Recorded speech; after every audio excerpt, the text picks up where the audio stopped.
Good afternoon, everybody, and thank you for being here today to our Ethics and Boundaries for Advocates webinar. My name is Ana Maria Studer. I'm the Advocacy Support Program Manager here at Standpoint. Just to let you know, this webinar is being recorded, and you will be able to check it out on Standpoint's YouTube page later on. The link to the recording will also be emailed out to Standpoint's legal advocate listserv.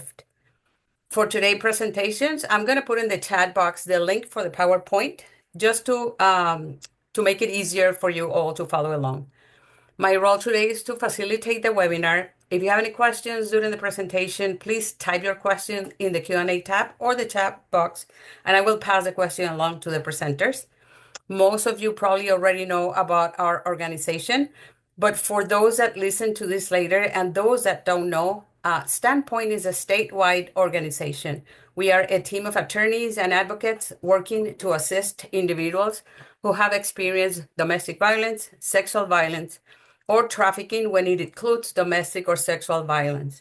We also provide assistance to system professionals who work with survivors. And we do this by facilitating trainings and answering calls through our action line. The example of the trainings that we provide are the new laws training that we do every year throughout the state of Minnesota, the monthly webinars for advocates like the one we are giving up today, and other trainings by request. Our action line is answered Monday to Friday from 9 a.m. to 4 p.m. And it's going to be through this action line that our attorneys are going to provide legal advice to survivors, and our advocates are going to connect callers with resources. We do safety planning. We listen and help callers identify possible options and next steps. Our presenters today are my wonderful coworkers, Raylene and Ellie. Raylene Caswell is a housing advocate, supervising advocate. She began her work as an advocate in 2009. She has focused on housing stabilization, crisis intervention, shelter work, hospital-based advocacy, program development, and volunteer management. She's passionate about promoting the wellness and resilience of advocates in the field. Ellie Vega is our underserved population support advocate. Ellie joined Standpoint in March of 2023. She received her bachelor's degree from Hamline University with a dual major in women's study and legal study, and a psychology minor. She also earned her paralegal certificate in 2020. She has experience providing criminal and civil legal advocacy to victims of violence, as well as sexual violence crisis advocacy. Ellie has a passion for improving equitable access to resources and advocacy. And it's with great pleasure that I introduce you with Raylene and Ellie. There you go. Awesome. Thank you so much, Ana Maria. I'm just going to pull up the PowerPoint if Ellie, you wanted to introduce us, get us started. Yeah, so thank you for the introduction. Today we are going to be giving kind of a broad overview of ethics and boundaries for advocates. We can go straight into our agenda. We'll start by talking about what are ethics, and then how we can know our role, acknowledge the power dynamics, take a victim-centered approach to our advocacy, seek education for ourselves, maintain confidentiality, and set and maintain boundaries. Perfect. And just to add in, I know Ana Maria put the PowerPoint in the chat, so thank you for that. And I think Ellie and I are both pretty chill about our presentation style, so please throw questions in the chat if you'd like. We are always happy to talk things through because ethics and boundaries are kind of confusing sometimes, and it's always good to talk situations through. Just make sure we're maintaining confidentiality, of course. But yeah, we're always happy to kind of dive in and see what's going on. So first and foremost, what are ethics, or what does ethics mean? And there's some examples here on the slide, of course. But ultimately, advocacy doesn't have a formal code of ethics like a doctor might, for example. They have the Hippocratic Oath where they are promising to do no harm and things like that. And we know that attorneys have codes of ethics and things that they are responsible to. Advocacy has definitely ethics in the works work, but there's not one official like doctrine of what we are to ascribe to. And different agencies, different people, different cultural groups kind of approach it very differently. But when we think about ethics in general, the idea of ethics is what gives us a sense of duty? What are we looking to do in our work, and how are we hoping to do it? Some people think about ethics as morals, or a sense of what is right and wrong. So thinking through our own personal values, how we grew up, and what our belief systems are, and how do we apply that or change that, or ascribe to new morals and sense of right and wrong when we're doing our work. Ethics also speaks to policies and procedures that workplaces have in place. And then different choices that people are making can kind of exemplify how we live our ethics and how our ethics come out in our work.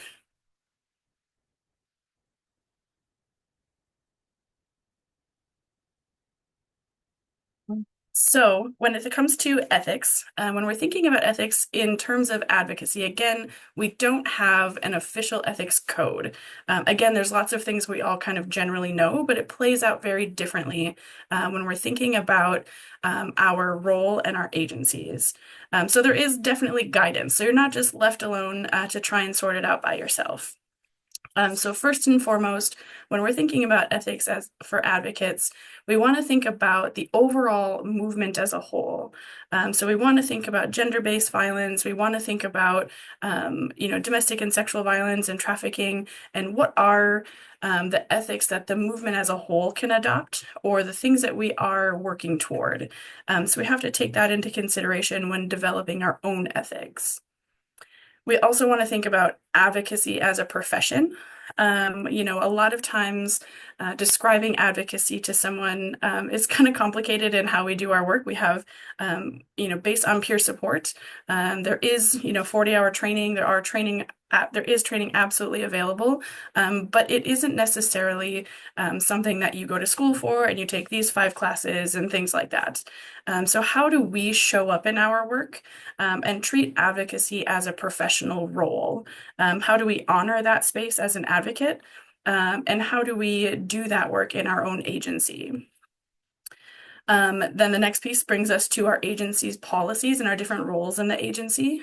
So some of the places that we might work for might have some really specific policies about gift giving, for example. And we have to make sure that we're following those policies. Your role in the agency is also going to determine what your ethics are. So if you are hired as a therapist in the role, it's going to be different than someone who is managing the crisis line, for example. There's going to be different ethics that you have to ascribe to.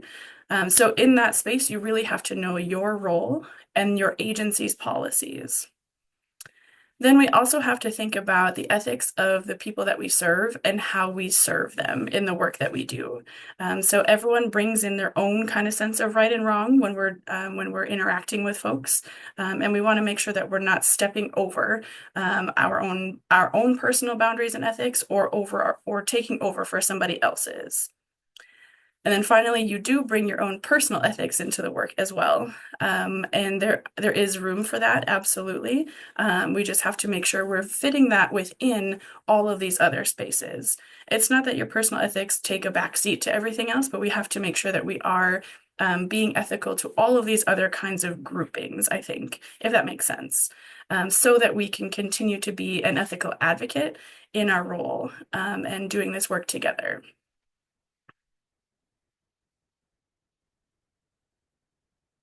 So for this presentation, we really are kind of thinking about the ethics and the role specifically of a community-based advocate, which is, where we have our experience, the kinds of ethics that we are holding right now. And so when we think about what our role is, that can help us define what kinds of choices we're going to be making. It can help us start to think about where we need to consider our values. If you can hear my dog in the background, I'm sorry about that.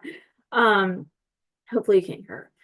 But and so we're really coming from the standpoint of a community-based advocate. So there are certain things that we, of course, are going to be doing, like doing crisis support, Maybe you are leading or facilitating a support group. We are absolutely brainstorming with clients, discussing their options. We need to make sure we are believing victim survivors. We are providing assistance with protective orders potentially. We're providing that non-judgmental support, court prep and accompaniment. And all of these aspects are things that may or may not be part of your role as an advocate in different organizations or at different times in your work. You may be doing different elements of this community-based advocacy. For example, right now at Standpoint, we're not writing protective orders, but we are absolutely talking through people's options with them. We are absolutely providing non-judgmental support. We can be safety planning. Other advocates might be doing medical advocacy. They might be attending SANE exams or, kind of being that go-between person, that support person at other types of medical appointments. We absolutely need to make sure we are maintaining our confidentiality. That's one of the most important aspects of advocacy.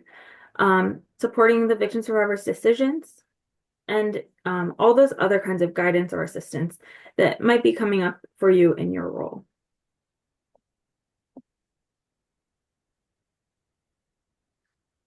And the flip side of that, we want to make sure that we know the things that are not our role, that are not our job, that might be really adjacent to our role, that clients might even be kind of looking for from us. As that supportive person in their life, they may be wanting us to fill all of these other gaps as well, or play all these other kinds of roles. But our job as advocates is not to provide spiritual guidance. We are not therapists. And so we shouldn't be trying to provide therapy. We should absolutely be referring people to therapy if it's something they're seeking. And sometimes that line between advocacy and therapy or guidance can be a little blurry. So hopefully this presentation will be able to help you identify where that line is. And knowing that we can't do everything for our clients. So we're not going to be providing legal advice. That's something only a lawyer can do. We're not going to be friends with our clients. While we may feel very close to them, we talk to them all the time, we're supportive, we really care about them, we're not going to be friends with them. That is crossing a line that puts us outside of our role. And we can't diagnose our clients. We may be seeing some patterns in their life, some patterns of behavior or patterns of thought, but we're not medical professionals and we shouldn't be trying to provide a diagnosis. If we have concerns about our clients, we can make referrals or help them know what their options are, but we need to make sure that when we are being asked to or being tempted even to perform these other kinds of roles, that we remember we are advocates and not doctors or religious or spiritual guidance or therapists. And I think when it comes to ethics and advocacy, it's both what are we allowed to do and what should we definitely not do. And again, that line can get really kind of messy sometimes or can feel really messy, especially when we're working with folks that are in crisis and they just need help and we want to help. There are times where, we might lean into that friendship because can be a fine line between building a relationship and building a friendship with someone. And when isolation has been a part of their experience, they crave that. They might crave that. Not everybody does, of course, but they want someone to connect with. And so we have to make sure that we are modeling these really healthy boundaries for people and letting them know that, yes, I am here to do I can help you with the order for protection. I can help you get connected with these services here and these other kinds of things. But that's where my role ends. And it's not because we don't want to be helpful in all the ways that we know how. Maybe you're a therapist in another world, or maybe you used to be an attorney and now you're an advocate, or whatever that might be. But your role as an advocate is to really honor that space and allow them to make their choices and kind of navigate things. And we're walking alongside of them. So it can, again, 3 a.m. when there's a crisis call that comes in, it can be sometimes a little bit feel it can be a bit of a slippery slope to kind of go down these lines, especially if you've been working with someone for years. That friendship idea it can be really, really easy to slide into because we work with some truly amazing people. And so maybe we would want to be friends with them outside of our role. But that's just not what we're doing here. That's not how advocacy works. Um, So one of these lines that can be kind of hard to really determine where the line is, um, for legal advocates is legal advice. And it's something that we want to make sure we know where that line is because only attorneys can provide legal advice. We don't want to accidentally give legal advice because that is a big responsibility, and we want to make sure that we're not as advocates, telling our clients what they should do or should not do. So legal advocacy, we're sharing all the options, we're explaining things to them. We are defining terms. We could share our personal experience. My experience in this county has been this. My experience is that with this judge, they like to hear this type of thing. We can share our experience in terms of what we have seen work or what we have not seen work. We can provide resources. We know that that's one of the number one things as advocates we're doing. We're providing so many resources because we have so much knowledge. We have these connections. We can absolutely be doing that. And we can even share forms with our clients and help them write things like protective orders. The things that are only for attorneys are applying the facts of your client's case to specific statutes. And telling them what you think they should or should not do, providing them that legal strategy. That is something that only an attorney can do, and they're prepared to take that risk. It's not something that falls into the realm of advocacy. Yeah, and I think again, it can get kind of blurry, if someone asks you, should I do an order for protection or an HRO? We can give statutes, we can talk through the pros and cons of each of those. We can say, in my experience and everything that I know, it looks like one of these you might be eligible or meet the criteria for both of these. But in terms of what to do, again, advocacy is about giving those options. And we are often sharing statutes with folks. That is something that we do a lot, sharing lots of experience and referring to all of you because you all work in different counties than we do and have different kinds of experience than we do. So just getting that legal advocacy can be really, really helpful. But the legal advice has to stick with attorneys for sure.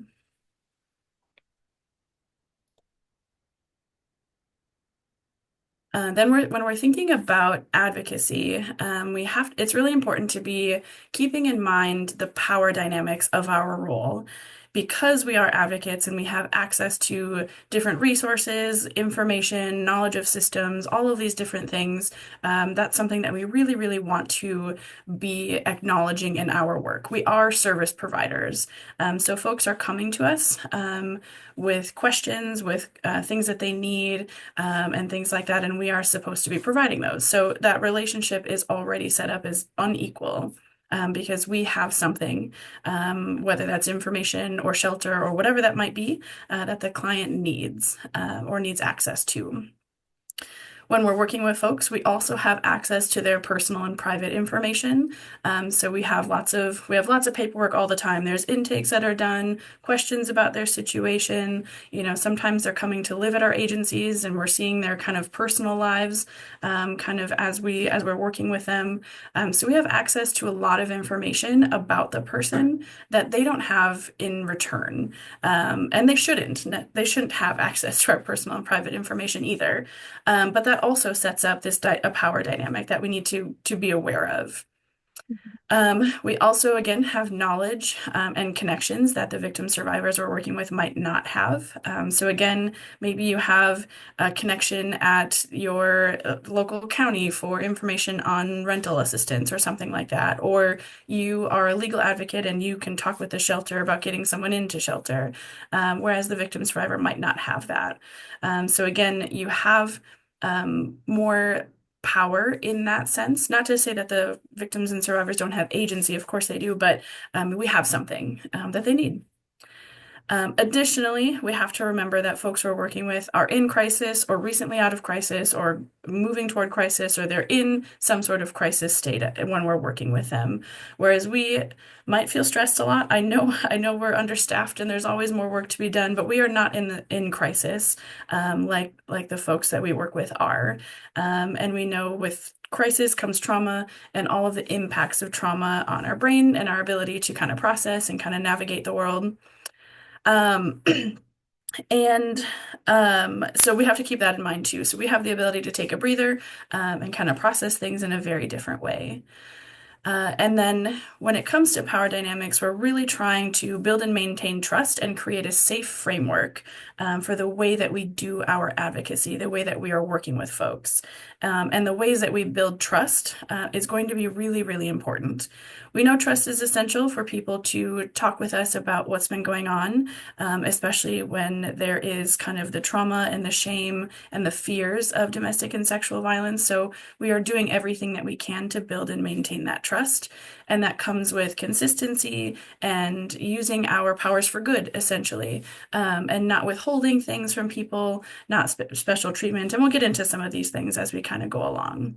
But yes, we do have power in our role simply by the nature of the role and the work that we do.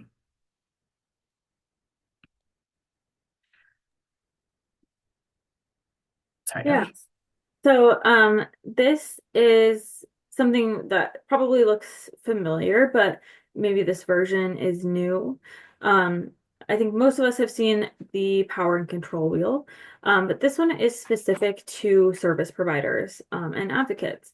And so I think sometimes that's an element that we are missing, to really acknowledge that we do have power over the people we work with. And that we could potentially, even accidentally, be harming them and hurting them, and putting them in even more vulnerable positions. Because we do, like Raylene was just saying, have all different kinds of power over the people that we work with. So, on emotional abuse, we could be, forcing people to disclose more times than what is necessary, causing public humiliation, using intimidation, enforcing rules that are unfair or unequitable, threatening people that we're going to, instate some kind of punishment if they don't behave the way we want them to. If we have a bias, if we're not applying our services, our knowledge, our resources equitably, if we're having a personal bias in the way that we decide who gets our services, or whether or not we like that person or they're agreeing to what we want them to, using children, threatening to call CPS on a client if they don't do what you ask of them,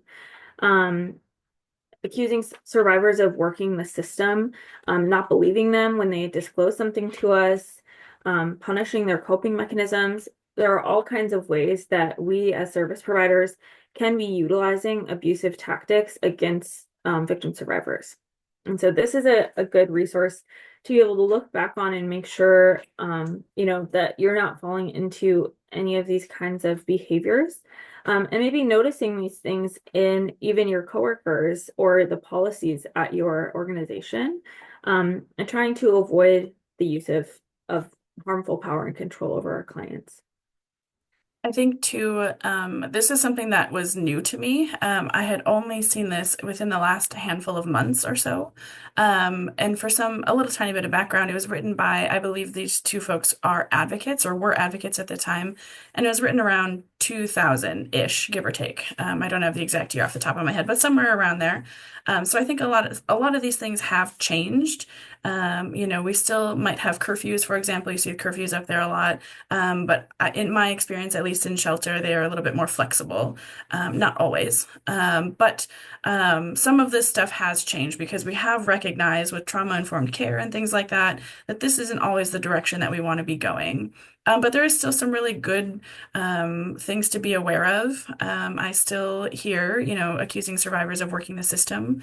We want to make sure staff reflects the population. There's still good information in there, and we could update this, I'm sure, with new ways of exuding power and control over the folks that we're working with.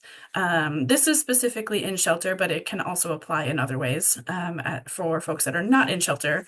Again, just being aware of these things, challenging the rules and the policies when they seem to be exuding this power and control can be super important. So we have, and because of our role, we have the ability to do harm as well as good.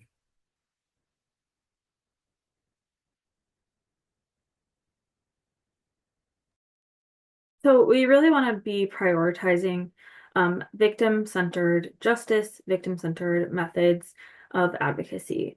And so remembering that we are just support people to the victim survivor that we're working with. And ultimately, we want to make sure that they are experiencing some sense of justice, safety, peace. We need to be believing people when they disclose things to us. And we can express that very explicitly and say, I believe you. Thank you for telling me that. That is it's a very simple thing to say, but it means a lot and can be extremely impactful, especially for someone who hasn't been believed previously. We want to affirm that the violence someone experienced was not their fault, no matter what they were doing, no matter what the circumstances were or what the abuser told them. There's nothing that someone can do to deserve violence. And we want to make sure that we're listening completely, really attentively, with undivided attention so that people know that we care. We're there specifically to be with them, to hear what they're saying, and to help them get what they are looking for. And that's part of that is asking explicitly what they would like to have happen with their case, with their situation.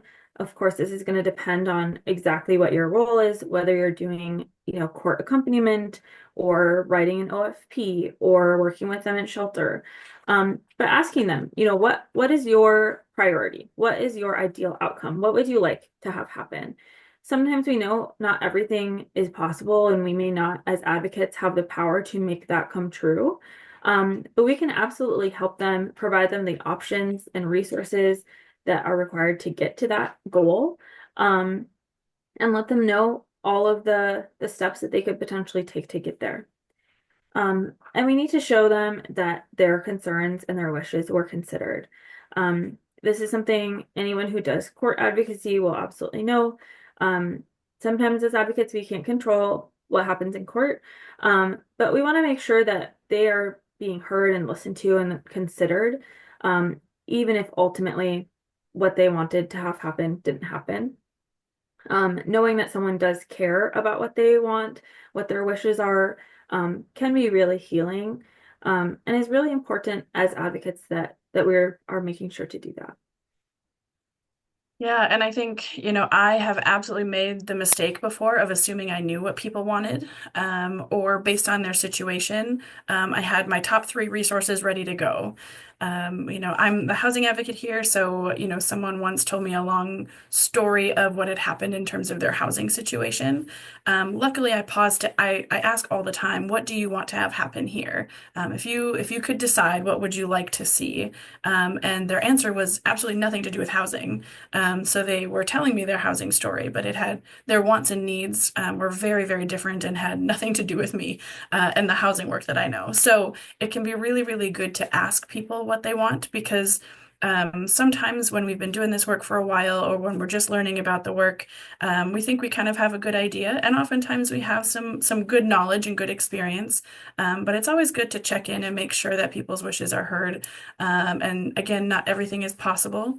But these are folks whose concerns and wishes have not been considered for a really long time, or have been actively worked against in lots of ways. So justice is a big word to use, but how can we help victims and survivors feel heard, supported, seen, and really supported through their healing journey or whatever it is that they're working toward? And I think it really is about, like you said, not assuming, um, remembering that each person is an individual. And while they might have a similar experience to someone else you've worked with, it's never going to be exactly the same. And the victim is the expert on their own life, on their own situation. And so we need to be acknowledging all those little details of someone's situation or someone's preferences, and listening to that person.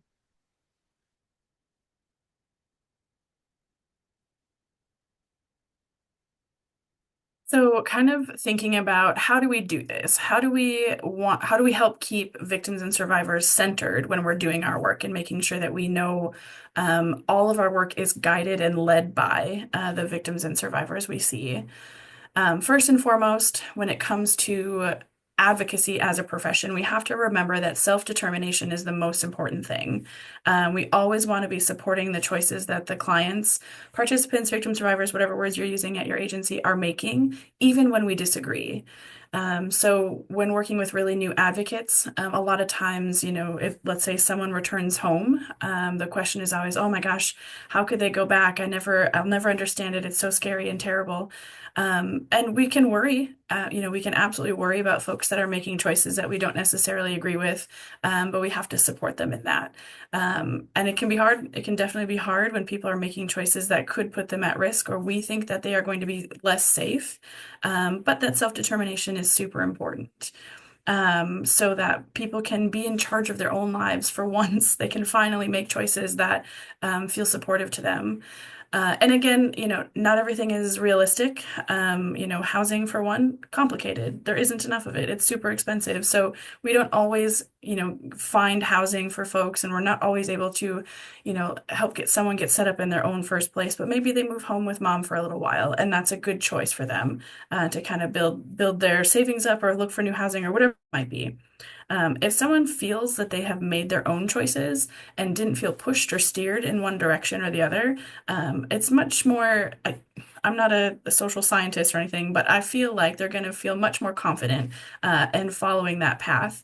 Or if they need to change their mind, they'll be able to do that as well.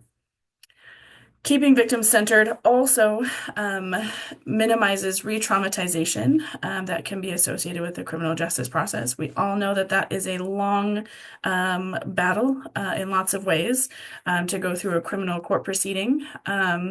And if we do everything that we can to keep the victim survivor centered in that work, it can ideally, again, help minimize that re-traumatization, because we know those processes can be super long. And again, it's another way where victims and survivors are not always heard, or their wishes are not always respected. So we want to make sure that we do as much as we can to be doing that active listening, making wishes known, and the things that we talked about on the previous slide. And with that comes actively listening, just like Ellie was talking about. Sometimes, when people are in crisis or people have experienced the violence that they're coming to us for, there's a lot of shame. They've been blamed for it before, whether by the person who is harming them or people in their lives, saying, well, they're a good parent. Why don't you just stay for the kids? Or, whatever that might be. Sometimes people are making some really, really hard choices. And if we are able to really listen to their story and really find out kind of what's going on and what makes them, not necessarily what makes them tick, but what is going to be most supportive to them, they're going to feel that you can be trustful, and you'll support them in a non-judgmental manner. Again, I know sometimes people are making some really difficult choices when it comes to their kiddos or going back to a place that's unsafe. And if they know that we are supportive of them, and they can call us back if they need us, that's going to be a big win for us. It's really about planting the seed and making sure people know that we're here to support them no matter what. Again, within our roles and all of that. There is also an opportunity to provide culturally appropriate or cultural specific referrals, keeping in mind that sometimes people are interested in that and sometimes people are not. Sometimes getting connected with people who identify similarly to you, maybe eat your same foods, pray the same way, dress the same way, whatever that looks like, can feel really, really open and welcoming and safe. And sometimes those communities are very small, and sometimes it's not a safe referral, especially if you are in like rural Minnesota, for example. Different kinds of cultural communities might be a lot more small. It might not be a safe space. But I think that having those referrals available is going to be super important for the folks who are interested in that and would feel supported in that space. Keeping the victim at the center of what we're doing, again, helps to restore power that has been taken away. We know, again, domestic and sexual violence is about power and control, and the person using harm is doing whatever they can, however they can, to gain and maintain that power. And so allowing the victim survivor to really be driving the bus and what's going on as much as we possibly can, even though systems don't always allow it. If we give them those opportunities, provide those options, it really is going to empower people to make those choices on their own and be supported in it. So that is really, really essential and really can help people through that healing process. Sometimes folks have a hard time trusting their decisions because they've either not been allowed to make them before, or their decisions were made and then actively worked against by the person doing harm. So really giving people that space to learn to make decisions can sometimes be a really empowering place as well. And then, of course, we want to be providing accurate information and options for people as much as we can. I know sometimes systems are confusing, and we're learning alongside with them, especially if it's a new area of, kind of law, or a new area that you haven't done before. You're kind of learning, but that's where we can do really good research and really get connected with our coworkers, other agencies, to really learn different systems and things like that, because we want to make sure victims and survivors are receiving accurate information. If you do an order for protection, what does that mean? And we can't always promise outcomes and things like that, but we can talk through, what does it mean to add in some kind of language about having contact on behalf of the kiddos or something along those lines. So we want to be able to give people as much information as possible. And kind of navigating, trying not to overwhelm, because sometimes these things can feel overwhelming too. But if folks have accurate information, then again, they're going to feel more supported in making those choices.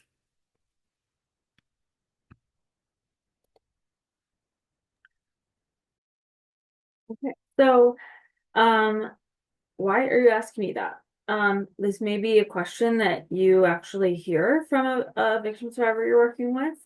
And it's just really an opportunity for us as advocates to reflect and be curious, why am I asking you that? There are lots of kinds of questions that, because of policy or because of what we're trying to accomplish, we do need to ask.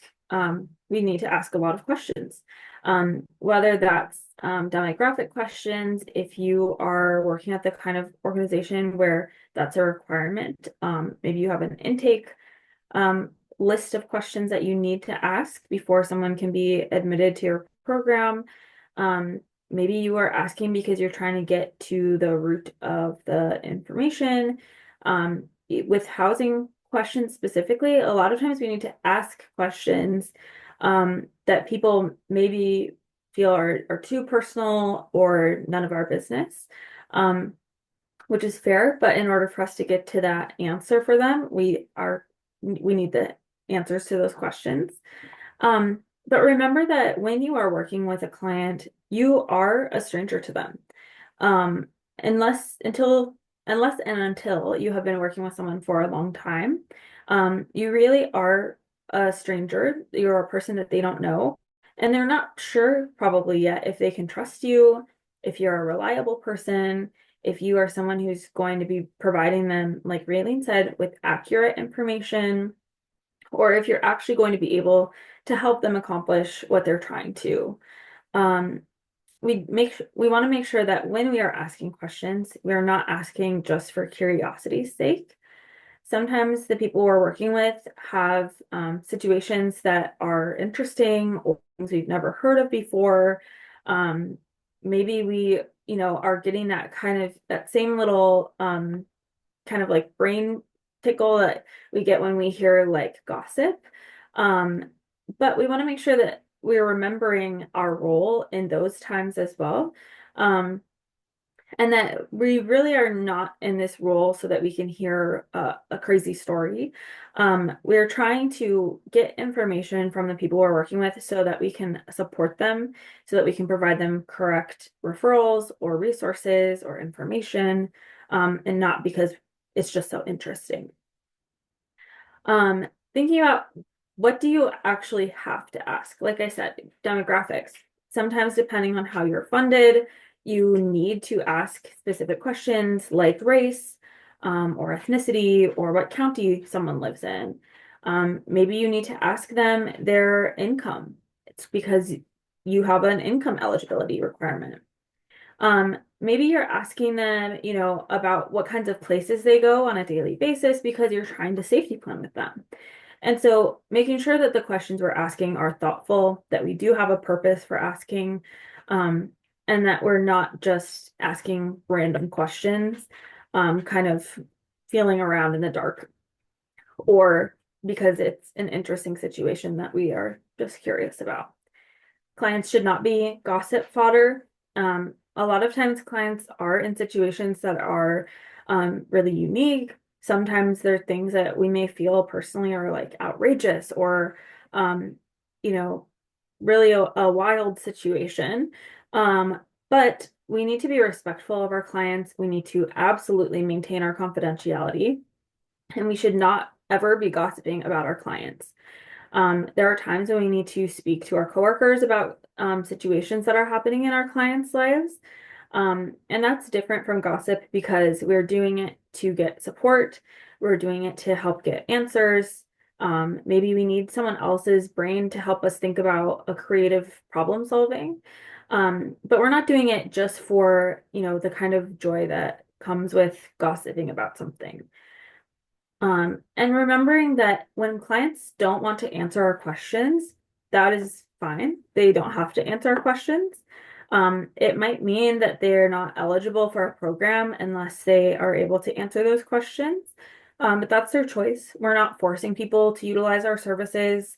This is not a requirement, and we don't need to kind of drag information out of people. Um, Clients don't owe us their personal information. It can be really scary to share some of the things that clients share with us. Um, and this is when clients are nervous or afraid, that's a great opportunity to remind them that you are a confidential resource, to be very transparent about where that information goes, who has access to it, why you need that information. And you can be honest. I need this information because it's part of our program eligibility. Or I have to ask this question because I'm trying to figure out if a lease break would make sense for you. I'm asking this question because I'm trying to determine, what a good safety plan would be. And be honest, that really can work wonders.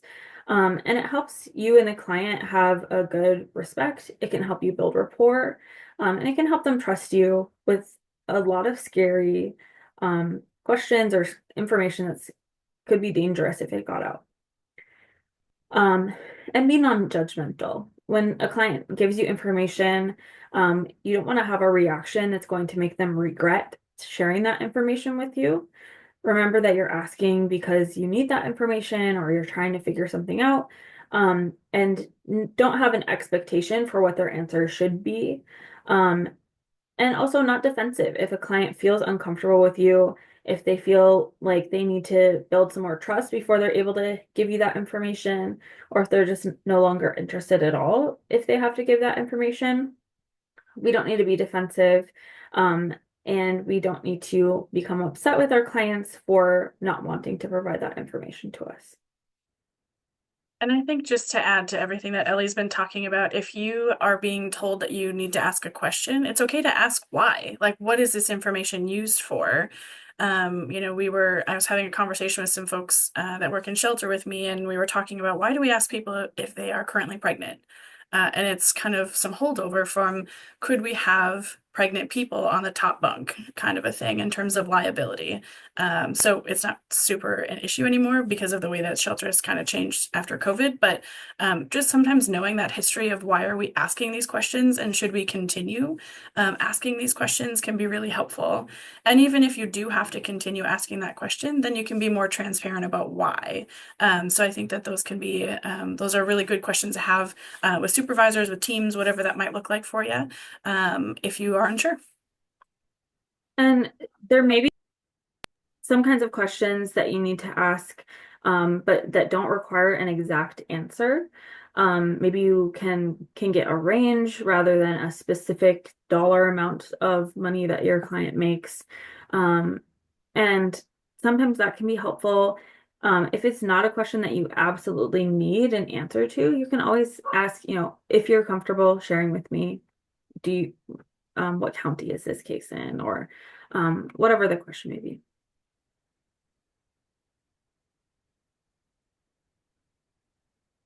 Okay, so this next section is all about intersectionality and addressing our own biases as advocates. So we want to make sure that we know and combat our own biases.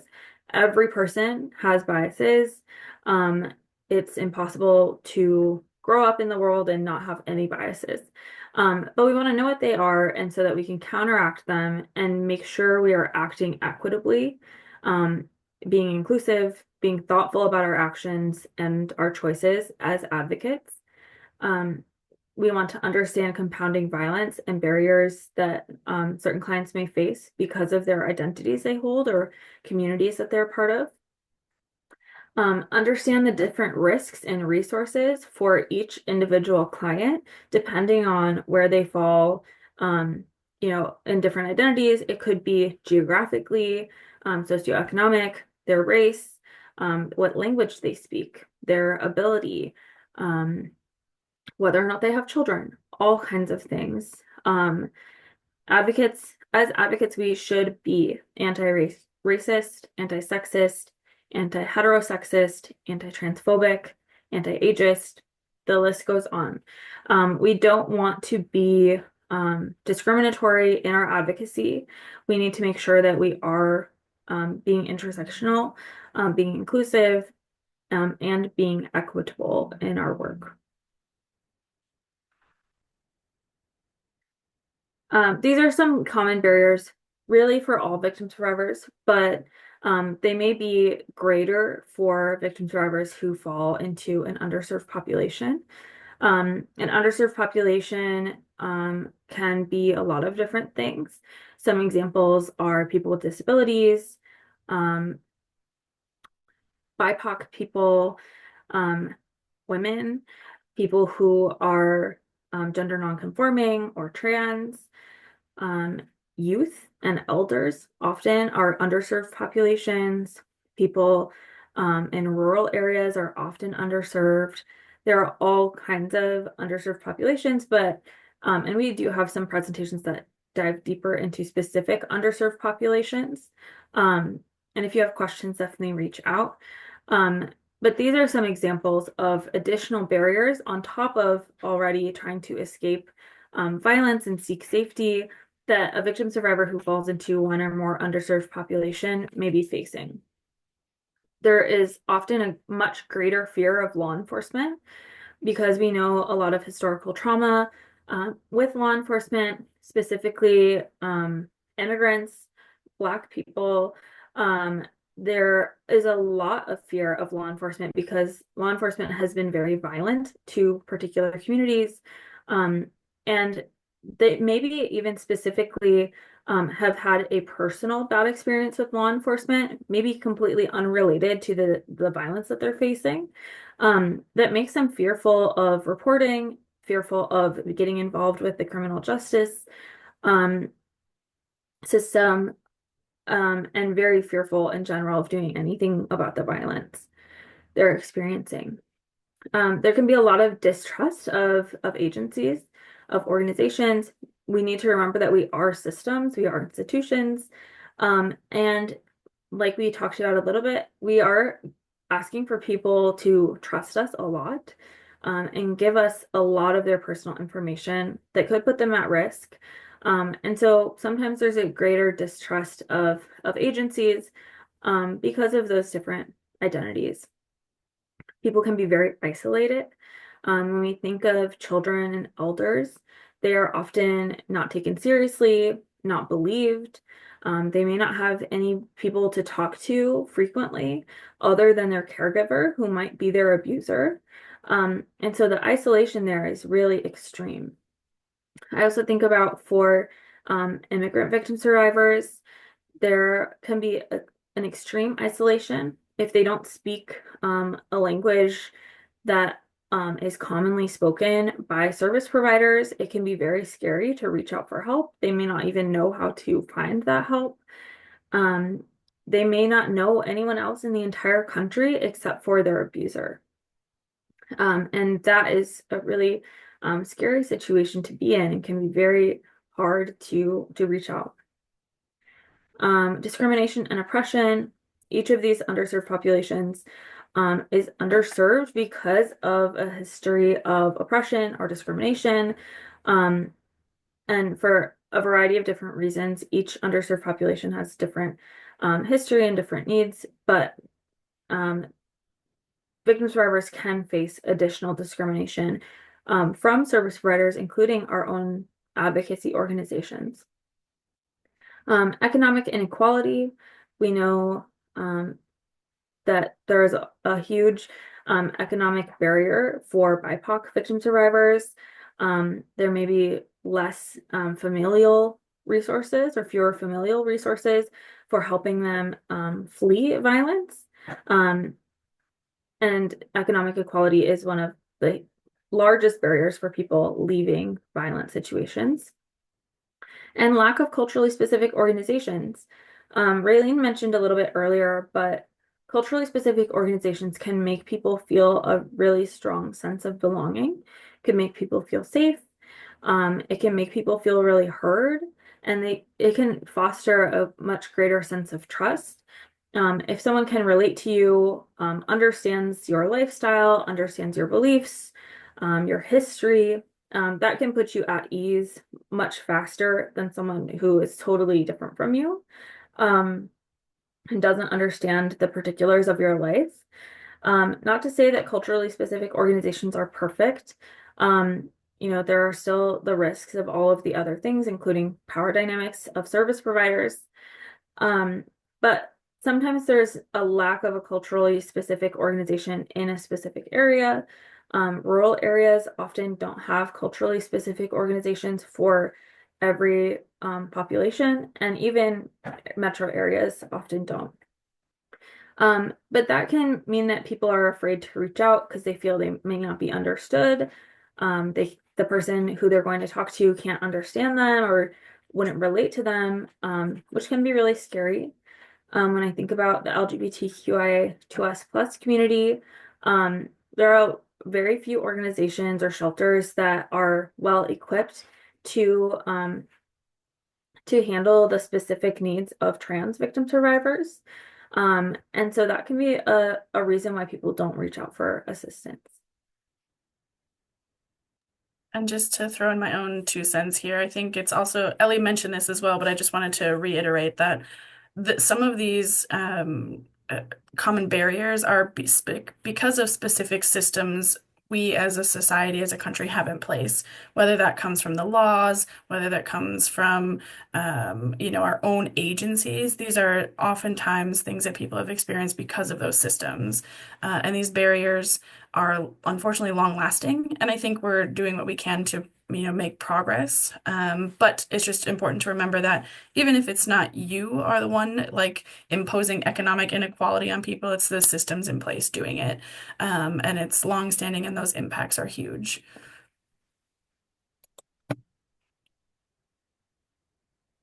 Language. So, language is one of the most important aspects for making your services accessible.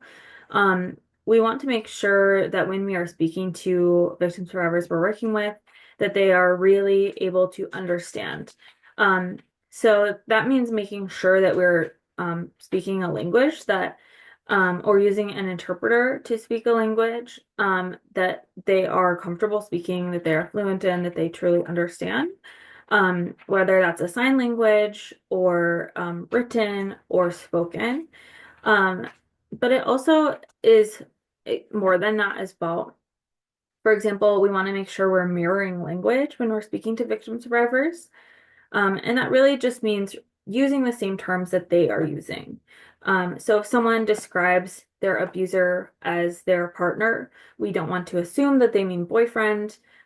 We will use the term partner until they choose a different term, because we want to make sure that we are listening and showing that we're hearing them specifically, and not disrespecting or making assumptions. We can ask for clarification. A lot of times I have asked clients, this person that you are saying is abusing you, what kind of relationship do you have with that person? Is it a stranger? Is it someone you live with? So that we can determine, for instance, whether an OFP makes sense for them, whether we need a safety plan around the home, all kinds of things, but just asking for clarification in a respectful way. What is your relationship to that person is a good question to ask. And you can also ask for clarification on other things. Can you remind me what your first name is? What pronouns do you use? All kinds of things. And asking for clarification in a respectful way is always going to be a much better option than making an assumption and potentially disrespecting our client or hurting them. Language barriers can make victim survivors even more vulnerable. If you're not able to understand what someone is telling you, if you're not able to understand papers that you're signing or rules that are posted on the wall, that can put someone in a much more vulnerable position. And we want to make sure to ask open-ended and non-judgmental questions. Like I said, what relationship do you have to that person is a great example of an open-ended and non-judgmental question. We don't need to ask specifically, oh, do you mean boyfriend? We can ask in a more broad way that is not making an assumption, even while we're asking for clarification.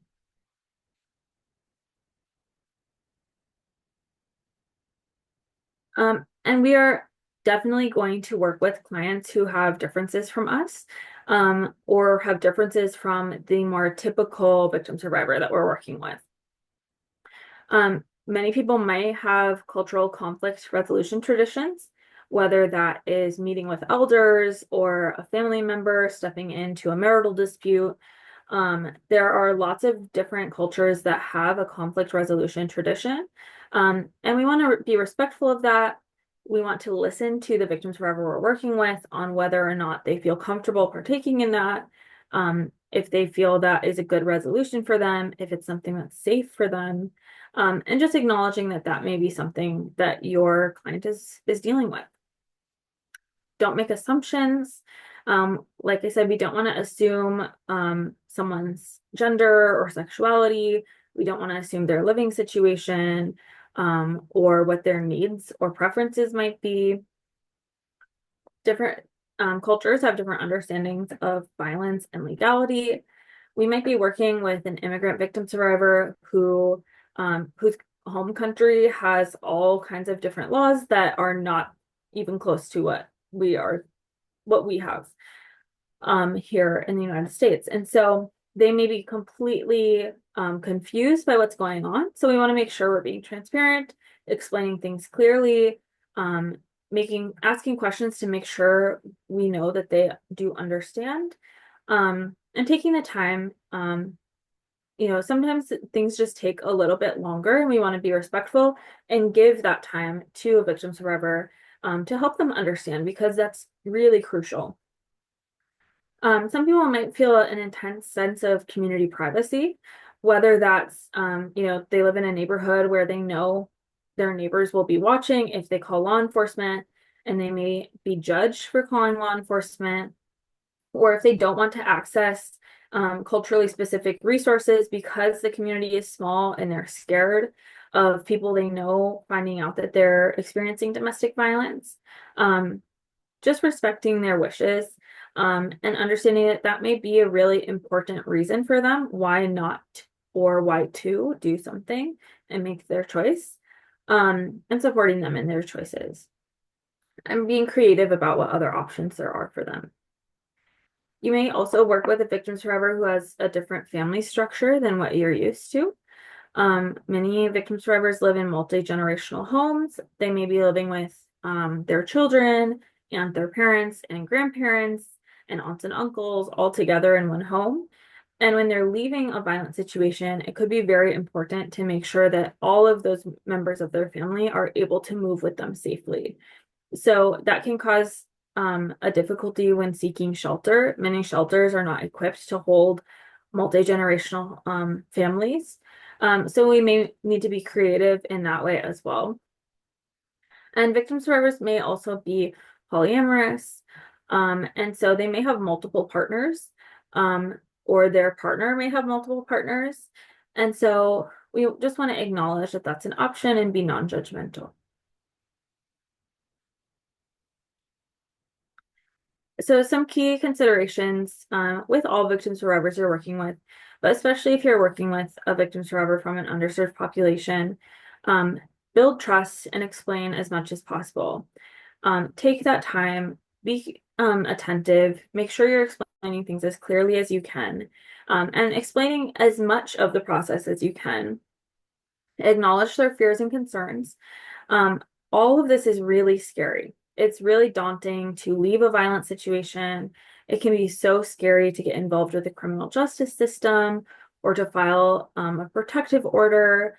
To go to shelter can be really scary. And so just acknowledging those fears and concerns, helping them work through those things or find different options, and just taking that time and being thoughtful.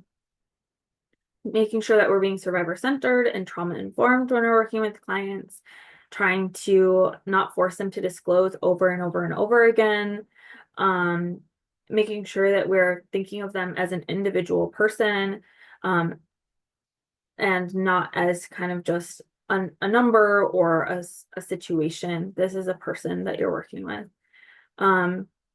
Having a broad view of safety and safety planning accordingly. So, like I said, calling law enforcement might not be an option for some people, but there are other options. And maybe that means that an OFP isn't going to be a great choice for them, but they can do tons of other kinds of safety planning. There are lots of things that may work in one situation that are not going to be a good choice in another. And just willing to be creative. That's something that we know as advocates we do really, really well, is creative problem solving. And so just making sure that you are looking at the whole picture, and considering all those specifics of their situation when you're helping them come up with a safety plan. Building that trustworthiness and transparency. When you are reliable, when you show that you do care, that you are actually listening, and that you are telling the truth, that will help them trust you. And we want to recognize the cultural and historical trauma and oppression that may be at work, that is making a victim survivor even more scared, even more vulnerable, or even slower to trust. Those are very real things that are impacting people right now. And making effective referrals. So you don't want to refer someone to a resource that's going to hurt them more, that's not going to be helpful, that could be potentially dangerous for them. And so sometimes it requires a call to that referral before you give it to your client to say, hey, do you take trans clients in your shelter? Or is this a good option for an immigrant victim survivor? Do you work with children? Do you work with elders? And just getting more information about the referral before you suggest it. And doing a lot of self-reflection.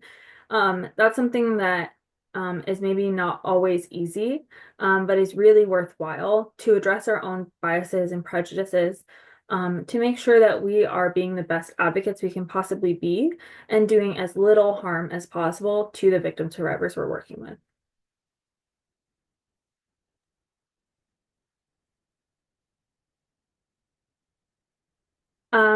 Confidentiality is one of, like I said earlier, one of the most important aspects of advocacy.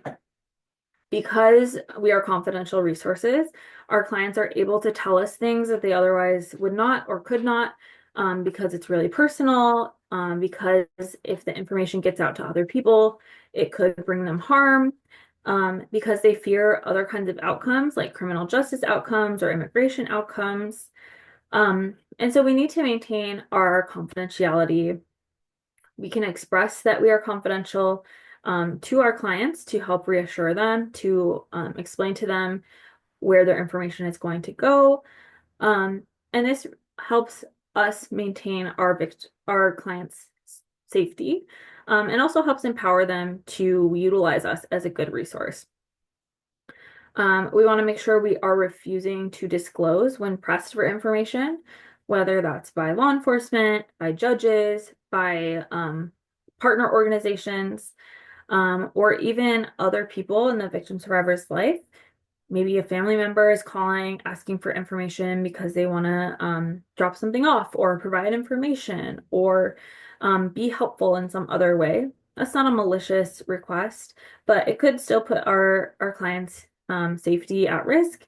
So we want to make sure we are refusing unless we have what's called a release of information or an ROI.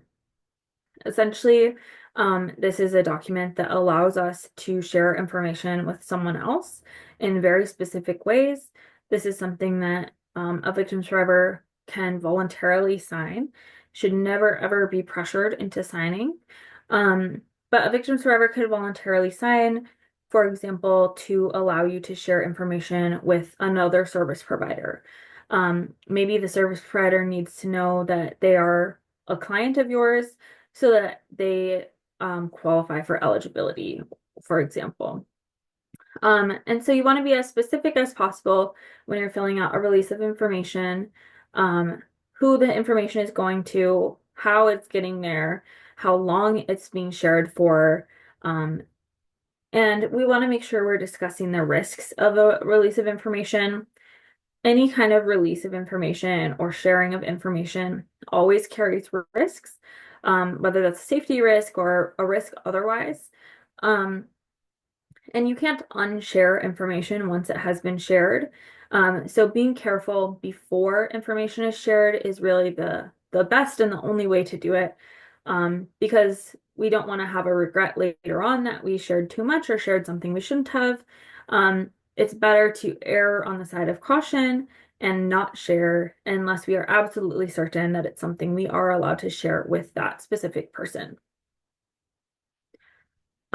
We have a lot more information about confidentiality and release of information in other webinars as well. If you do have questions, please reach out to us. This is a tricky area. We can't tell you what your policy should be for confidentiality. That's something you want to ask a manager or someone on your leadership team. But we can definitely talk to you about confidentiality and options there. And just to jump into, Ellie talked about refusing to disclose when pressed for information. I think, in my work, I talk with landlords, and sometimes landlords are just real chatty, and they just sometimes because they're trying to be gossipy, and sometimes because they're genuinely trying to figure out what does a lease break mean and what do I have to do about it. But if I ever have a release signed, I'm going to be really specific to information required to break a lease. And if the landlord is asking me other questions, I'm going to say that I don't have permission to share that, and just really stand for that, because I know what my responsibility is to the victim survivor in that moment. And if that landlord decides to break confidentiality for whatever reason, whether intentionally or unintentionally, which happens a lot, it could put that victim survivor at additional risk.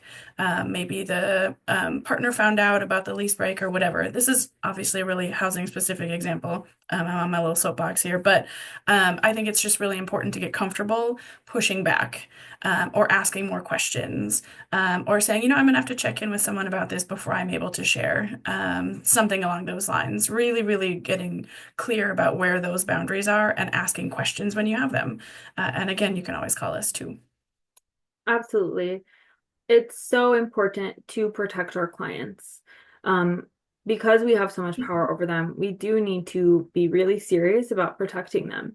And that means protecting their information. So yeah, like Raylene said, push back. You can play dumb with other people, like, oh, I'm not sure. I'll have to ask someone. But be firm. You have the right to refuse to disclose information, even if the person who's asking you is asking with authority, um, like a judge, for example. You know what your confidentiality is, and you should not violate it for anyone. Okay, so I'll jump in here with boundaries. Poor Ellie's been talking so much, but thank you, Ellie, for sharing all that information. I think, we talked a lot about working with underserved populations. So Ellie had a soapbox moment as well. But I think that that information is super important for the foundations of how we approach our work. So I know we're talking about ethics and boundaries and things today, but those are ethical decisions that we're making and how we're choosing to serve people. So that piece is important. Confidentiality is important, and boundaries are super important. And I love talking about boundaries. I think they're super important for us to be considering, from lots of different angles. So first and foremost, a boundary is just a space between myself and another person, another role, another anything in our lives, really. So it's just about creating space for myself and having space for you and figuring out where shared space is as well.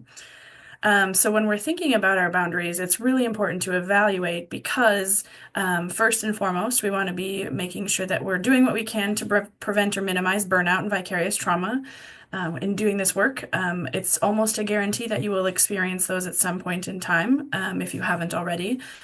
So it's, that probably will still happen, but it's about trying to minimize the impact there, and coming back to our boundaries when we have maybe overstepped or been overstepped upon.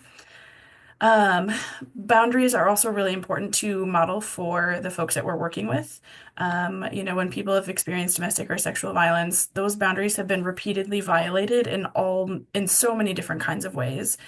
So if we are modeling what healthy boundaries look like, then that can be like a quiet teaching moment, for folks to really learn how to engage with your boundaries, figure out where their boundaries are, and can be really empowering, because sometimes boundaries mean saying no. And we know in our work that no is not always heard or listened to or respected. So if we allow, and encourage the folks that we're working with to use their no and then respect their no, then it can help them feel super empowered, to continue saying no and asserting where those boundaries are. Boundaries can also ensure longevity in the field. We know that advocacy in general is something that, weighs heavy in our hearts, and we interact with lots of different kinds of trauma. And if we are able to protect ourselves and protect our own well-being, then we will be able, if we would like to stay in the field longer, and be healthier in that work as well. And with that comes, maintaining our overall health, whether that's mental health, physical health, whatever that might look like. We know that the impacts of vicarious trauma are very similar to trauma in general, and that can have a huge impact on our physical health. And boundaries can help us maintain what that looks like. And then finally, it does protect yourself and the folks that you're working with. So it protects you and your own personal space and your job, and it protects your clients as well. And when we think about boundary violations, again, there's a million different ways to violate a boundary, which is super fun. So we have to be aware of the different ways and the ways that they kind of play out. So first and foremost, we can think of a reversal of roles. So perhaps, I, as an advocate, begin to really kind of relate to my own experiences of violence, and maybe, we're talking about that with a client or victim survivor that we're working with, and then they are providing me with comfort. That would be a reversal of roles, and that is a boundary violation for both yourself and the person that you're working with. Anytime someone is keeping secrets, obviously there are things that are confidential. We just talked about how that's super important. That's different. That's a thing that we need to be doing on behalf of our clients and folks we're working with. But keeping secrets either from our colleagues, from victim survivors, whatever that might look like, secrets are never good. They are definitely a boundary violation. And kind of similar to that is withholding knowledge or withholding resources. So perhaps not providing somebody with information about a culturally specific program because you don't know if it's safe or not. Perhaps not providing, winter boots for whatever reason in the shelter. So if we have access to these information or to information and resources and we're not sharing it, that is a boundary violation. Feeling possessive over particular people that you're working with or a specific role or task in your work, or that only you can, can assist that victim survivor, kind of that savior mode a little bit, because there are so many of other advocates that are available to be helpful as well. Maybe you're the only one in that role and the only one doing that task, but if you were out sick that day, somebody else could likely step in. So if you start to feel that only you can help somebody, that's a really good time to take some time and reflect and figure out why that's coming up for you. If we kind of lean into that advice giving, whether it's legal advice, spiritual guidance, therapy, anything along those lines, or we start telling people what they should do, that is definitely a boundary violation, and is really disempowering. Any kind of physical boundaries are kind of, I don't know, they seem like they're easy to recognize, but not always. We had a camera crew come into a place of work once, and they asked us to hug the folks that we were working with, and we were kind of astounded by that because we would never initiate something like that with someone that we were working with. So physical boundaries are very important to keep very, very clear. And then any kind of sexual relationships are a definite no. That's definitely a big boundary violation. And then any other kind of special relationships like friendships and things outside of the workplace are you're navigating some tricky waters with that one, and it's definitely a boundary violation. Sometimes agencies have rules about you can't have connection with someone until they're out of the program for 2 years or whatever that might be. So know whatever your policies are, and then also evaluate where you're at with that as well. And then gifts. Lots of agencies have policies in place about gift giving. Giving gifts or like treats and food and things like that can be a cultural practice. It can be just something really nice that a victim survivor wants to do to give back to someone that they received help from. Just be really, really clear on what gift giving looks like in your agency. Sometimes people are accepting gifts on behalf of the agency rather than themselves. Sometimes there's a dollar amount associated with it. Whatever that might look like, just be really clear on what your agency does and does not allow in terms of gifts. And Ellie, I need to grab a drink quick if you want to jump in. So, an example of a kind of, special relationship is friendship. So why can't we be friends with our clients? This may be something that a client is seeking from you. They like you, you've helped them, you've expressed that you care about them. It feels like a friendship. But they may not understand, the limits of your role. And so that's something you can reiterate or tell them clearly. Sometimes clients are asking us to do self-disclosure. What would you do if you were in my situation? Have you ever been in this kind of situation before? And you can evaluate whether that is something your specific policies allow, and also whether that's something your personal ethics and values allow. You don't have to share if you don't feel comfortable. You may be specifically prevented from sharing by your policy or by your values and ethics around that. And you always want to consider whether that would be helpful or harmful to the client and whether it makes it about you or does that kind of role reversal that Raylene was talking about. We do not want to be connecting with our clients on social media.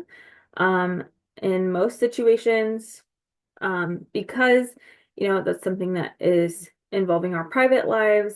Our clients could definitely follow the agency's social media, but we don't want to be kind of doing that in reverse. We don't want to be connecting with them personally, because it just violates the professional relationship that we have. Can we be friends later? Raylene mentioned this. Sometimes our organizations have a policy. We can be friends with our clients if we meet them again years later. And that's something for you also to determine whether that's something you personally feel is within your ethic. For myself, I would not want to be friends with someone I had as a client, not because I think they're a bad person or I don't like them, simply because it would feel unfair to me that I knew so much about their life and they knew not anything about mine. It would make me feel uncomfortable, and I would not feel like that could be a genuine friendship between us. Sometimes you truly do just have so much in common with one of your clients. You really like them, but it's not really a place for you to be having that kind of mutual connection. We need to always be remembering our role as an advocate. We're not on an even playing field with our clients. We are striving to be equitable, but there is that power imbalance, and just because they're really similar to us or we really like them is not enough of a reason for us to be connecting like that. Seeing clients in public can be tricky. If I'm at the grocery store and I run into someone I'm working with, what should I do? Your organization might have a specific policy, but what I do personally is I pretend that they are a stranger, that I don't recognize them. This is a lot easier. At Standpoint, we do most of our services over the phone, and I don't even know most people's names. So I have no clue what the people I'm speaking to look like. And I don't know what their name is, so even if I heard their name, I wouldn't recognize them. But if you're working with clients in person, you know for sure who it is. Even in those situations, I pretend that I don't know them. If they greet me, I will say hi, and then that's pretty much it. And I will not discuss any of their personal information or any of the information I know from work with them in public. If they are interested in having a conversation, you could call them the next time you're working, if that's appropriate. But really, we don't want to be potentially violating our confidentiality by greeting someone in public.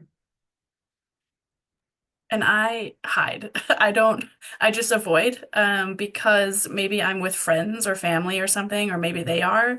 And that puts us in a really weird space of, oh, how do you all know each other? And then I can't violate confidentiality. So then it just puts you in a weird space of trying to be like, oh, around. It just gets weird. So Yeah. if the client wants to come and say hi, again, I follow what Ellie said. Otherwise, if they haven't noticed me, I tend to hide because I don't want to put that risk on that person to have their confidentiality broken. I don't want to do the wrong thing. Or even just make them uncomfortable. Yeah. Because many people feel embarrassed or ashamed of having to utilize advocacy services, although it's not a shameful thing, as we know. People might not want other people to know because it's embarrassing and to them. So we just don't want to be putting that burden on them. Mhm. So another thing that we talk a lot about in advocacy is what happens if something similar happened to me. We know a lot of people get into this work because of their own experiences with violence, and that's fantastic. I'm glad that we're all here and we're doing this work together. But how does that impact the work that we're doing? So when your own experiences mirror or relate to or reminds you of your own experiences when you're working with victims and survivors, that can be a really, really hard thing to kind of navigate. So really making sure that you have good supports in place, whether that's therapy, whether that's talking to a supervisor, friends and family, whatever that might look like, your own self-care and wellness is going to be super important there. Because this work can be traumatizing, right? We know vicarious trauma is a thing. We know folks can be triggered by their own experiences. So we have to really be careful with that. Um, a lot of agencies have policies about self-disclosure. Ellie kind of mentioned this a little bit too. If you are in your role at that agency, are you allowed to share if you have experienced domestic or sexual violence? And like Ellie said, is this focused on the client or the victim that you're working with? Or is this self-serving? Sometimes there are, agencies might not have a policy on that because sometimes it can feel comforting for a victim survivor to know that someone they're working with has experienced something similar. Sometimes that disclosure gets a little bit more about us and a little less client focused. So we have to be really, really mindful, one, of policies, and two, of why are we sharing, for what purpose, and what are we getting out of that? Are we looking for comfort, validation, connection, or is it truly something that's going to help the victim survivor? Because sometimes it does. If your agency has a policy or you have personally chosen to not disclose, I don't disclose myself, then you can say, if someone were to ask you, have you gone through something similar to me? Then you can say, in my work, I don't share that information, but I've been doing this for a long time. We've all got the same kinds of training. I'm really knowledgeable about the resources available, and I'm here to support you because I want this interaction to be focused on you and what your needs are. So there are ways to have that conversation. Sometimes it's not satisfying, but sometimes that's the best option. Again, you get to have your own personal privacy when it comes to this as well. So even if your agency does allow for folks to disclose their own experiences, you get to have your choice with that. So just be super clear about your policy and know where your limits are when it comes to doing this work. Sometimes we need to take a step back and maybe have a smaller caseload or maybe take fewer calls that day or whatever that might look like because we have experienced something similar or a really, really hard call or whatever that might be. So just being really in tune with yourself and what that could look like. And then, oh, sorry. Running Go a ahead, Ellie. little short on time, so maybe Yep. we can touch on this briefly. But kind of all of these things are helping us maintain professionalism, remembering that we are advocates as our job. If we want to protect our own job, and we also want to protect the people that we're working with. We don't want to be confusing about what our role is. And we also want to make sure that everyone on our team is treating people the same way, with the same thought and care, with the same equity, and that we as individuals are treating each client with those same standards of care as well, being transparent and absolutely maintaining our confidentiality. Yeah, and I think this might be a good spot to end. Just because we are running out of time. I know there's lots to be thinking about here, but ultimately, when we're thinking about ethics and advocacy and boundaries, we always have to remember the bigger picture. So, the bigger picture movement, the agency, the folks that we're working with, and then we also have to consider our own boundaries and ethics as well. There's a lot more to talk about with this topic for sure, but I think this was kind of a good start to the conversation.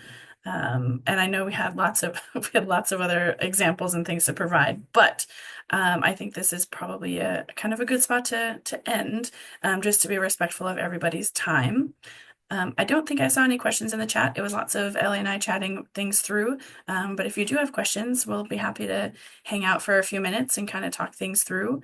And then if you close your eyes for a second, I will get to the very end of the training and you can have our contact info. We I told you about a also lot of things. all have a copy of this presentation, so you can feel free to go through those scenarios on your own. If you have questions about them, reach out to us, please. We love to talk about boundaries and ethics Absolutely. and Absolutely. advocacy in general. So. Yeah, we're Perfect. running out of time. Yep, we are all done. So if anybody have questions, just email it to us. You can email Raylene or Ailey, or you can do to the info@standpointmn.org. And thank you so much for the great presentation. I know there's a lot to talk about this. Hopefully we'll keep adding to this. And thank you everybody for being here today and have a great rest of your day. And we'll see you again on our next webinar. Thanks, everyone. Thank you.